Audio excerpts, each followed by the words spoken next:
और इस स्टोरी में आज हम जिनकी बात करने वाले हैं, वो सिर्फ़ ना अपने सपनों को पूरा किया बल्कि जितनी भी चीज़ों को वो करना चाहती थी अपनी ज़िंदगी में, वो सारे काम उन्होंने किए अपनी फैमिली सपोर्ट के साथ। कैसे उनकी फैमिली ने उनको सपोर्ट किया और 2 बच्चों के साथ उन्होंने एक बहुत ही बड़ा बिज़नेस अपना एस्टेब्लिश कर दिया।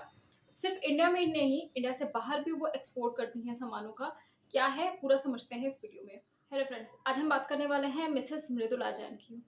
जो कि इस वक़्त करीब 70 वर्ष की उम्र के आस-पास हैं और इन्होंने अपना एक बहुत ही बड़ा कंपनी एस्टेब्लिश किया है वूलन से रिलेटेड।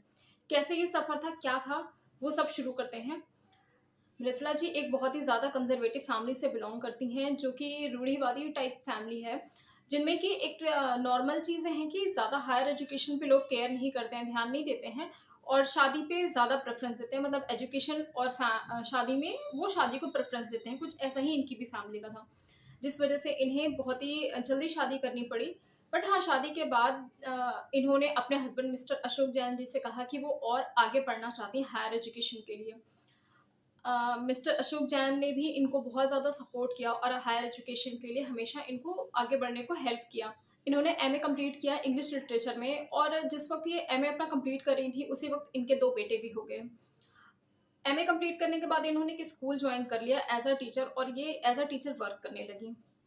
क्योंकि मृदुला जी कभी भी ये नहीं चाहती थीं कि वो घर पे रहें और अपने बच्चों के बड़े होने का मतलब वेट करें या फिर सिर्फ़ अपने बच्चों के बड़े होने के लिए वो घर पे रहें। वो हमेशा काम करना चाहती थीं, लाइफ़ को अच्छी तरह से एक्सप्लोर करना चाहती थीं। लेकिन फिर बच्चे बड़े हो रहे थे और उस वक़्त में इन्हें घर का भी काम और उसके बाद फिर स्कूल जहाँ वो टीचर थीं, वहाँ भी मतलब घर का, बाहर का सारा काम मैनेज करना थोड़ा मुश्किल हो जा रहा था।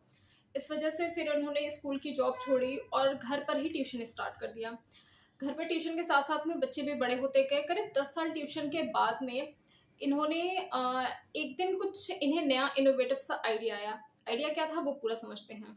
आइडिया कुछ ऐसे आया कि एक बार जब ये अपने नेफ्यू से बात कर रही थीं, जो इनके नेफ्यू हैं वो जो वूलन इंडस्ट्रीज़ है, जो शॉल वगैरह बनाने वाले लोग थे, उनको जो सूत होता है, वो प्रोवाइड कराते थे।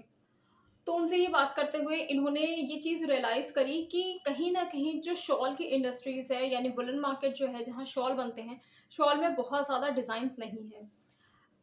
मृदुला जी जो थीं वो काफ़ी ज़्यादा रंगों में विश्वास रखती थीं मतलब उन्हें डिफ़रेंट-डिफ़रेंट कलर्स कैसे कंबाइन करना है, क्या डिज़ाइन होना चाहिए, इन चीज़ों में भी उनको काफ़ी इंटरेस्ट था।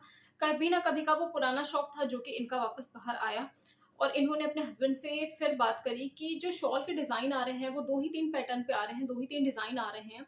बट ये नॉर्मल हो गया है, रेगुलर हो गया है, कुछ भी नया नहीं हो रहा है इस इंडस्ट्री में। फिर अपने हस्बैंड के सपोर्ट से इन्होंने इस इंडस्ट्री में थोड़ा-सा और काम जब इन्होंने शॉल से रिलेटेड कुछ प्रोडक्शन की बात अपने हस्बैंड से करी, तो उस वक़्त इनके हस्बैंड ने करीब 8 लूम्स लाके इन्हें दिया, जिसकी हेल्प से ये डिफरेंट डिज़ाइन के नए पैटर्न्स के, कुछ फुलकारी वर्क्स के, हैंड वर्क्स के, पेंटिंग वगैरह के, कुछ शॉल वगैरह इन्होंने प्रिपेयर किया और मार्केट में सेल किया।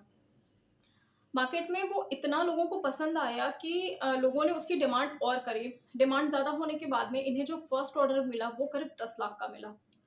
अब इतने बड़े ऑर्डर के साथ में इन्होंने अपना काम आगे शुरू किया, कुछ लोगों को भी इकट्ठा किया जो कि इनके शॉल बनाने में या जो भी इनका वर्क था उसमें हेल्प करना शुरू किए।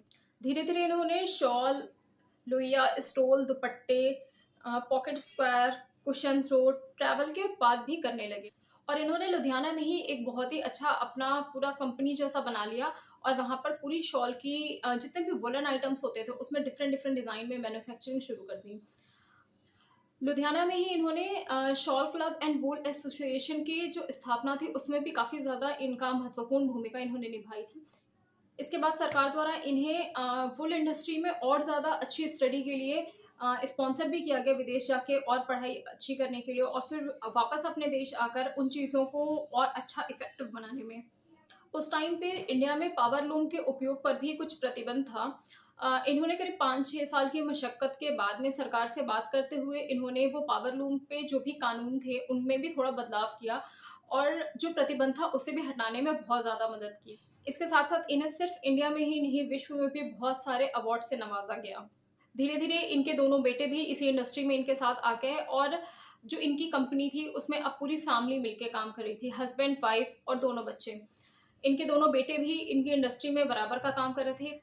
जो इनके बड़े बेटे हैं मिस्टर अमित जैन, उन्होंने थोड़ा और चेंजेस लाने के लिए, चीज़ों को और ज़्यादा इफ़ेक्टिव बनाने के लिए, नई-नई मैन्युफैक्चरिंग के लिए कुछ जर्मनी से भी इन्होंने मशीनें ऑर्डर करी और इंडिया में मँगाई, जिसके लिए काफ़ी फंड वगैरह की इन्होंने कोशिश किया, बट वो उस टाइम पे शायद हो नहीं पाया था। लेकिन फिर भी जितना भी कोशिश किया इन्होंने, नई-नई मशीनों को बाहर से इंडिया ले आके और उन पे नई-नई हैंडलूम का काम करना, या फिर वूल इंडस्ट्री में जितने भी डिफरेंस आए, चेंजेस आए, उनमें इनका बहुत बड़ा योगदान रहा। आज की डेट में शिंगोरा का करीब 100 करोड़ से ज़्यादा का बिज़नेस है। इसके साथ-साथ में देश भर में करीब 6 एक्सक्लूसिव ब्रांड आउटलेट हैं और 60 से भी ज़्यादा मल्टी ब्रांड आउटलेट्स हैं इनके। शिंगोरा अपने यूनिक डिज़ाइन और पैटर्न्स की वजह से अलग ही एक फ़ेम है इनका दुनिया में। ये शिंगोरा का करीब 20% से भी ज़्यादा जो उत्पाद होता है वो एक्सपोर्ट किया जाता है।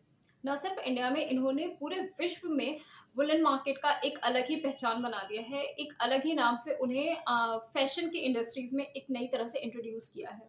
तो ये थी कहानी मिसेस मृदुला जैन की, जिन्होंने वुलन इंडस्ट्री को एक अलग ही ऊँचाइयों तक पहुँचा दिया है।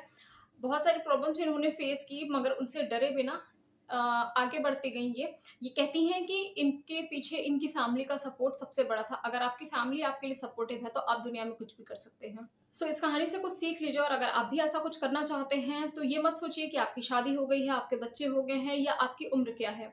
किसी भी चीज़ में अगर आप अपने सपने को साकार करना चाहते हैं, तो उसके बीच कोई भी रास्ता का काँटा नहीं हो सकता है, अगर आप कोशिश करें। मिसेस मृदुला जैन की, जो कि काफ़ी ज़्यादा हमें इंस्पायर करती है। सो आज की वीडियो यहीं पे ख़त्म करते हैं। बहुत जल्दी मिलते हैं आपसे अगली वीडियो में, ऐसे ही कुछ इंस्पायरिंग से स्टोरी लेके आपके लिए।